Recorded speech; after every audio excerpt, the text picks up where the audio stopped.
Жазықтағы жылқыларымызды бір аралап тастап, ауылға қарай қайтып келе жатырмыз.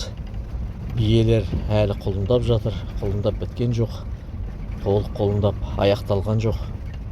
Сосын торайғырдың үйіріндегі біраз биені баймұраға қостық, бауырсақтың үйіріндегі біраз биені бураға қостық. Сондықтан күнделікті шығып қарап тұрмасақ, құлындайтын биелер өзінің кейде мекеніне қарай тартып кетіп қалып жатады. Бұрынғы құлындап жүрген жағына қарай кетіп қалып жатады жылға құлындайтын кезде биелер. Сондықтан жиі барып қарап тұру керек, кетіп қалмасын, айғыр айырылып қалмасын деген ойменен. Әне біздің алдымызда ауылдың қойы кетіп бара жатыр. Бұл біздің ауылдың қойы. Ауылдың кісілер таңертең ерте шығып қойларын бірге өстіп қосып жібереді де кезек-кезек қой бағады, кезек-кезек қой жаяды.